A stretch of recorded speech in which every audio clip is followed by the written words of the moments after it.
तेरी मेरी मेरी तेरी प्रेम कहानी है नई, दो लफ्जों में ये बयां ना हो पाए। कैसे हैं मेरे दोस्तों? देख रहे हैं लेक्चर क्या है? लेक्चर 11 है और एक्सरसाइज 5.3 है। ठीक है, लास्ट क्लास में हमने क्या किया था? लेक्चर 10 में हमने कवर किया था क्वेश्चन नंबर 3 के बचे हुए क्वेश्चंस को, और लेक्चर 11 में हम क्या करेंगे जैसा कि आप देख पा रहे होंगे, क्वेश्चन नंबर 4 से हम करना स्टार्ट करेंगे और देखते हैं कि कितना क्वेश्चन इस लेक्चर में हम कर पाते हैं। क्वेश्चन नंबर 4 में क्या कह रहा है हमसे, ध्यान से सुनिएगा। क्वेश्चन समझ में आने के बाद उसका सॉल्यूशन बहुत आसानी से लोग जान सकता है, निकाल सकता है। कैसे? क्वेश्चन में पढ़ रहा हूं, सुनिए। How many terms of the AP, किसी भी एपी का कितना टर्म्स, एक टर्म्स, दो टर्म्स, 10 टर्म, 50 टर्म्स। तो how many terms of the AP must be taken to give a sum of 636। कह रहा है कि इस तरह से हम कितना टर्म ले कि सब टर्म को जोड़ने पे ऐसा ही कितना आ जाए, 636 आ जाए। जैसे यहाँ पे है 1 2 3 टर्म है, इन तीनों को जोड़ने से 636 तो आएगा नहीं, तो और भी हमको लेना पड़ेगा कुछ टर्म। कह रहा कितना टर्म ले, टोटल टर्म्स पूछा है क्या? How many terms of the AP. कह रहा कि यानी कि हमसे सिंपली पूछ रहा है कि n बराबर कितना होगा कि उस सारे टर्म को जोड़ने पे 636 आ जाए। तो हम क्या करेंगे, हम लगाएंगे फॉर्मूला क्या, SN वाला। हमको क्या पता है SN वाला फॉर्मूला के लिए? देखिए हमको क्या चाहिए, SN बराबर क्या होता है, n/2 होता है, 2a plus n-1 into d होता है। ठीक है, अब इसमें हमको क्या क्या मालूम है? हमको तो n निकालना है, SN हमको पता है, हमको a पता है। a कितना हो गया, a मतलब फर्स्ट टर्म जो कि क्या है, 9 है। Are you getting my point? अब आते हैं किस पे, d पे। d कैसे निकालेंगे? इससे इसको घटा दीजिए, नहीं तो इससे इसको घटा दीजिए, तो d बराबर क्या हो जाएगा, 25 माइनस 17। तो d कितना आ गया, 17 में 3 देंगे कितना हो जाएगा, 20 हो जाएगा, और इधर 5 है तो 8। d बराबर कितना आ गया, 8 आ गया। अब मुझे d पता है, SN पता है, हमको और क्या पता है, a भी पता है। इसमें बचा क्या, n ही तो बचा, बस n का वैल्यू हमसे पूछ रहा है। सवाल आसान है, समझ में आ गया। चले आगे। SN का वैल्यू कितना है, 636 पुट कर दीजिए, कोई दिक्कत नहीं, आराम से समझिएगा, कोई हड़बड़ी नहीं अपने को।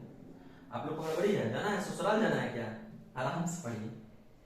2 इंटू a का वैल्यू 9 प्लस n-1, d का वैल्यू कितना है, d का वैल्यू सर 8 है। अभी हम निकाल रखे कि d का वैल्यू कितना है, कितना निकालना है, d का वैल्यू 8, यहां पुट कर देते हैं। अब इसको आराम से धीरे धीरे सॉल्व करते हैं। n/2, ठीक है, यहां पे क्या है, 2 यहां भी है, और 2 8 के अंदर भी 2 है, 4 इंटू 2 8 होता है।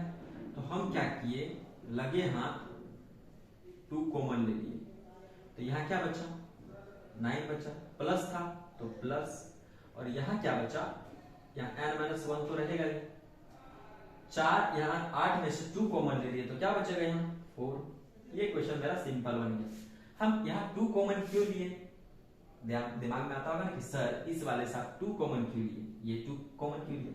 ठीक है, यहां भी 2 है, और हम बाहर अगर 2 लाते हैं तो ये नीचे ऊपर कट जाएगा, तो हमारा सॉल्यूशन करना आसान हो जाएगा, इसलिए करके हम 2 कॉमन लिए। अब समझ में आ गया होगा। ये क्या हो गया, 9 प्लस 4 को n से करेंगे क्या होगा, 4n, और -1 को 4 से करेंगे क्या होगा, -4। कोई दिक्कत, सिंपली इस ब्रैकेट को इससे मल्टीप्लाई कर दिए, कितना है, 636 बराबर n, 9 में 4 गया, 5 प्लस यहाँ 4n है, ये देखिए 9 में से 4 जाएगा तो 5 बचा, प्लस 4n।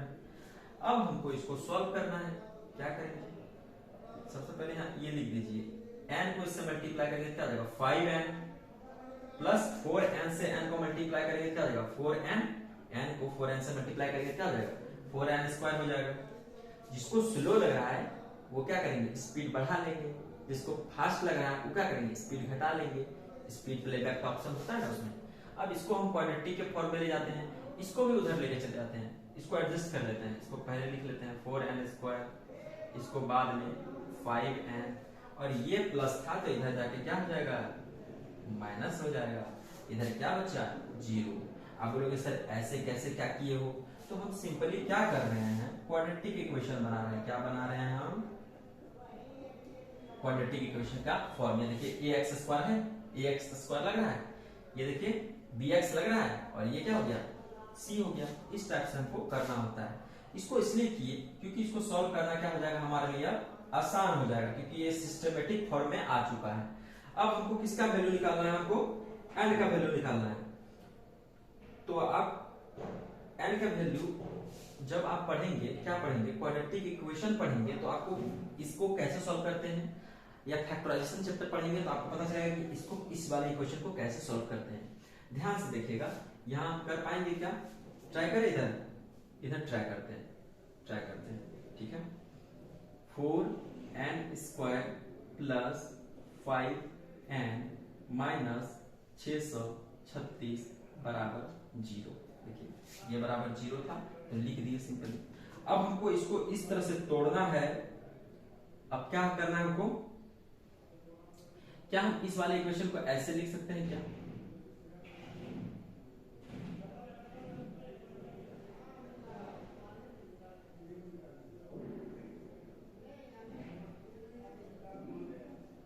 देखिए 4n² तो 4n² ही है, माइनस 636 ही है। 5 को हम ऐसे लिख सकते हैं क्या, 53n माइनस 48n, ये भी तो 53n माइनस 48n 5 आएंगे, तो रूप बदल दिया। क्यों रूप बदले, तो वही बात है, फैक्टराइजेशन चैप्टर जब पढ़िएगा या क्वाड्रेटिक इक्वेशन पढ़िएगा तो आपको पता चलेगा कि किस तरह से हम रूप बदलते हैं, कैसे सोचते हैं, कैसे फैक्टर निकालते हैं।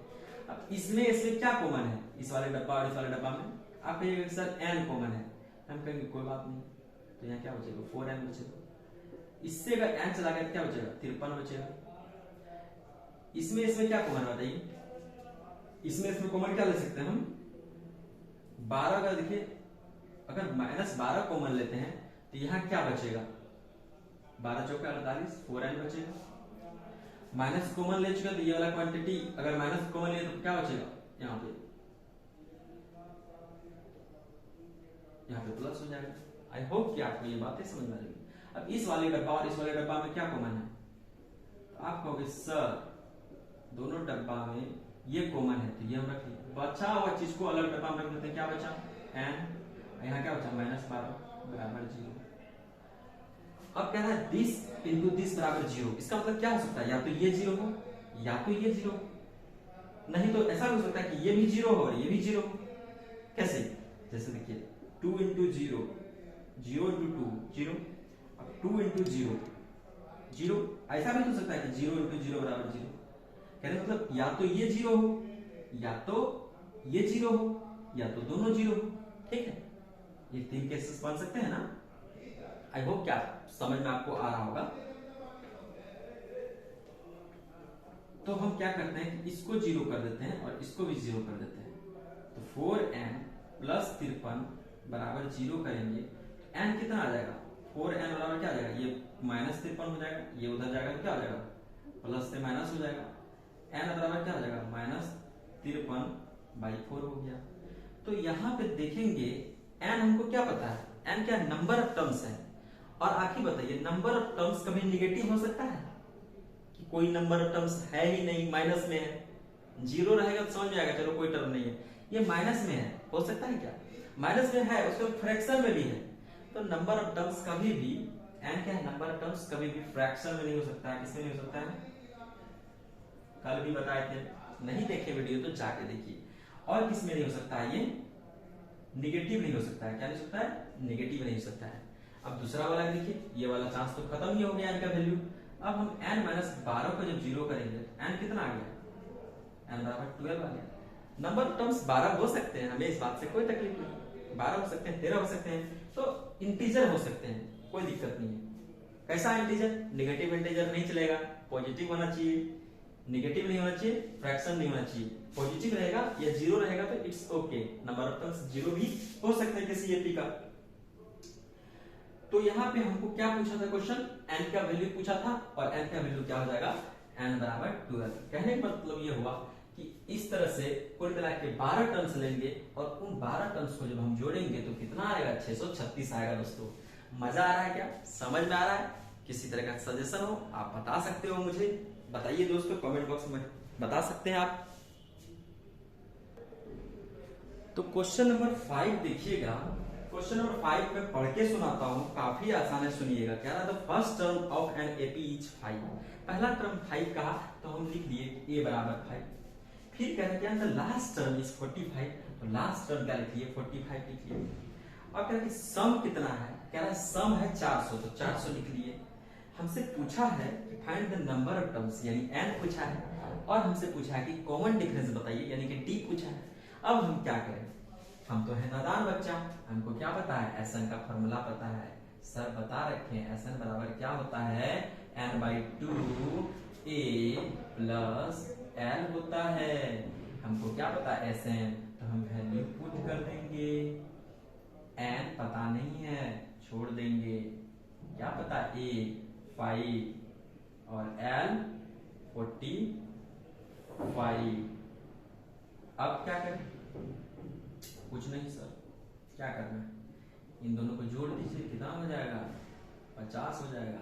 इससे इसको काट दीजिए सर, कितना आ जाएगा, 25 आ जाएगा। सर जी आपके पास इक्वेशन क्या बना, n इंटू 25। n का वैल्यू यहाँ से आप नहीं निकाल सकते हैं सर, यहाँ गुना में है, तो इधर आके क्या हो जाएगा, 400 को हम कैसे लिख सकते हैं, 4 इंटू 100 लिख सकते हैं क्या, हाँ सर लिख सकते हैं। ये मल्टीप्लाई में था तो इधर आके क्या हो जाएगा, डिवाइड हो जाएगा। कितना मत गया, 4 मत गया, तो n बराबर 4 इंटू 4 कितना हो गया, 16 हो गया।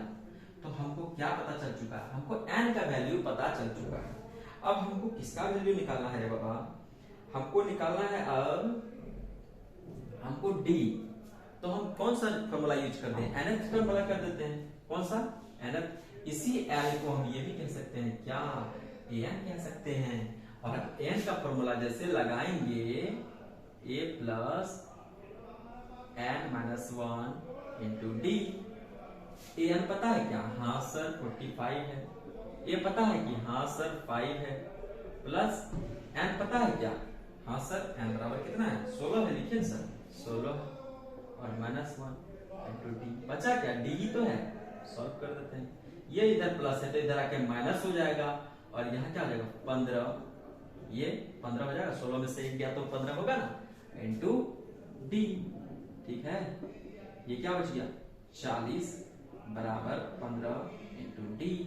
तो डी बराबर क्या हो जाएगा 40 बट्टे 15, 5 से काटेंगे तो 8, 5 से काटेंगे तो 3, तो डी बराबर क्या हो गया 8 बट्टे 3 आ गया। बताइए, दोनों आंसर निकाल लिए, क्या n बराबर क्या होगा, n बराबर 16 होगा, और d बराबर क्या होगा, d बराबर 8 बट्टे 3 होगा।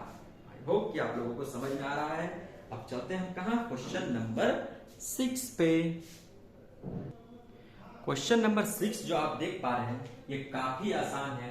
सबसे पहले मैं आपको प्रश्न पढ़कर समझाता हूं, समझिए। कह रहा था first and the last term of an AP are 17 and 350 respectively. Respectively का मतलब समझ में आता है, रिस्पेक्टिवली मतलब होता है क्रमशः, क्रम से। तो यहाँ क्या दिया है, फर्स्ट टर्म और उसका दिया कि 17, तो यहाँ जो फर्स्ट टर्म दिया है वो क्या हो जाएगा 17, और उसका कहा है कि at the last term of the AP is this and this respectively. तो पहले जिसका चर्चा किया है और जो डिजिट पहले दिया है वो उसका वैल्यू होगा। पहला टर्म 17 हो गया और लास्ट टर्म 350 हो गया। अब देखिए, if the common difference is 9, common difference यानी कि d9 है। हमसे पूछा है कि n बताइए, नंबर ऑफ टर्म्स बताइए, और जितना भी टर्म्स है सबका सम करने पे SN क्या होगा वो बताइए। तो SN के लिए सबसे पहले हमको n निकालना होगा। क्या करें, कैसे निकालें n? देखिए, हमको क्या पता है, हमको n का फॉर्मूला पता है, इसी को तो हम n ही बोल सकते हैं ना, बोल सकते हैं नहीं, आप लोग को बता रखे हैं बार बार। अब देखिए an बराबर क्या हो जाएगा, a plus n minus 1 into D. अब मुझसे क्या यहां निकालना है, an बराबर 350, a बराबर 17 plus n minus 1 into d that is equals to 9। Now I will solve this equation, simple equation. It will be like this. अब इसमें से घटा दीजिए, कितना हो जाएगा, 10 में से 7 गया तो यहाँ 3, इस यहाँ क्या था 4, 4 में से 1 गया तो यहाँ 3। समझ में आया क्या, 7 जोड़ेंगे 40 10, ठीक है। ये क्या हो जाएगा n माइनस 1 इंटू 19। अब क्या करें, ये मल्टीप्लाई में इधर आके क्या हो जाएगा, ये डिवाइड में चला जाएगा, इसमें जाएगा डिवाइड में चला जाएगा, और इधर क्या हो जाएगा n माइनस 1 हो जाएगा। अब 19 को काटे, 38, मान लीजिए आपको दिमाग काम नहीं कर रहा था, हम क्या करेंगे, हम भगा देंगे भाई। 19 दिया 57, 19 दूना 38, तो कितना आ जाएगा 13 में 8 जाएगा, कितना हो जाएगा 5 हो गया, और 4 में से 3 गया तो 1 बचा, क्या है 3। अब कितना मर्तबा जाएगा बताइए, अब देखिए तो 7 मर्तबा काटिए तो 963 के 3 हाथ में 6, 7 6 13, कितना मर्तबा जा रहा है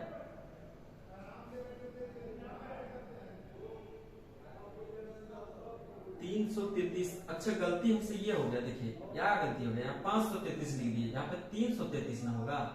देखिए क्या गलती हो गया, 533 लिख दिए, इसीलिए नहीं बन रहा था ना। 350 में से 17 घटाएंगे तो 333 होगा, 333 होगा, 19 से भगा देंगे, या 533 लिख करके क्या हो गया, गलती हो गया मेरे से, हो जाता है, गलती हो जाता है। अब भगा दीजिए इससे, तो 19 दूना, देखिए 19 दूना 38 हो जाता है, एक मर्तबा दीजिए ना, कितना आएगा 13 है, ये क्या हो जाएगा 4 हो जाएगा, 2 में से 14, ठीक है। अब यहाँ क्या हो जाएगा 333 माइनस, इधर भी गलती कर दिए, कितना सारा गलती हो रहा है गुरुजी से। ये 19 कहां से आ गया यार, अब कितना गलती हो रहा है, गुस्सा ना मत, रुको, यहाँ मैंने 19 लिख दिया था अपने मन से, पर रॉन्ग, ठीक है। यहाँ 9 है, यहाँ 9 है, यहाँ 9, यहाँ 9, और क्या हुआ देख रहे हो, गर्मी इतना ज्यादा लग रहा है ना भाई, सच कह रहे हैं, यहाँ आके देखोगे इतना पसीना, इतना गर्मी लग रहा है कि मन थक जाता है। तो ये 9 यहाँ आ गया, अब जब भगा दोगे कितना आ जाएगा, देखे देखना यार, मुझे लग रहा है नोतिया 27, तो कितना हो गया यहाँ पे 6, 9 63, तो ये कितना मर्तबा कट रहा है 37 मर्तबा कट रहा है। n माइनस 1 बराबर 37, तो n बराबर 37 प्लस 1 बराबर 38। मैं जान के कैलकुलेशन करके बता देता हूं, ताकि क्या हो कि आप लोग को थोड़ा एहसास भी हो, पता भी चले। n का वैल्यू क्या आ गया मेरा 38 आ गया, देख रहे हैं। इसी तरह का मिस्टेक एग्जाम में हो जाता है, 9 की जगह 19 लिख देते हैं, क्या होता है 350 घटा के यहाँ 533 लिख देते हैं, और बाद में आंसर नहीं आता है, फिर क्या होता है दिमाग घूमने लगता है, अरे बाबा ये क्या हो गया। अब ऐसा निकालना हमको, ऐसा के लिए क्या करें हमको, सर ऐसा के लिए कुछ नहीं कीजिए, आपको ज्यादा दिमाग नहीं लगाना है, वैल्यू पुट कीजिए इस वाले फॉर्मूला में, एलन फॉर्मूला में, ALN फॉर्मूला में, SN, n कितना है मेरा 38, तो यहाँ भी क्या हो जाएगा 38/2, A कितना है A 17, और L 350, S 38 बराबर, इसको काटिए तो कितना देगा 19 दूना 38, बढ़िया से लिखिए 19, यही सब दिक्कत हो जाता है, 19 को 10 समझ लीजिएगा। इसको जोड़ेंगे कितना हो जाएगा 0 और 7, 7 6 और 3, और इसको जब आप मल्टीप्लाई कीजिएगा करके देखिएगा तो आपका आंसर कितना आ जाएगा 6973। हमसे पूछा था कि n बताइए, n हमने निकाल लिया, n फॉर्मूला लगा के n निकाल लिया कि n बराबर 38 होगा सर। फिर ऐसे पूछा तो हम एल एन वाला फॉर्मूला लगा के क्या कर दिए, ए एल और एन, ऐसा फॉर्मूला जिसमें ए एल और एन है उसको हम एल एन फॉर्मूला कहते हैं, जो कि समेशन का फॉर्मूला है। एक है डी एन ए जिसमें कि डी हो, ए हो और एन हो। तो यहाँ तो हम एल एन से मेरा काम चल रहा है। एस 38 कितना आ गया समेशन करने पे, यानी कि इसमें 38 टर्म है, उन सब टर्म को जब जोड़ेंगे क्या हो जाएगा 6973 आंसर होगा दोस्तों। तो आप लोग को ये क्वेश्चन नंबर 6 तक समझ में आ गया होगा।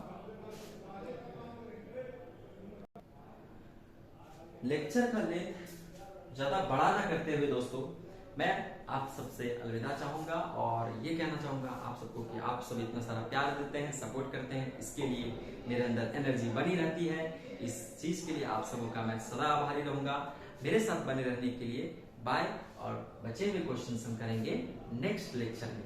Thank you.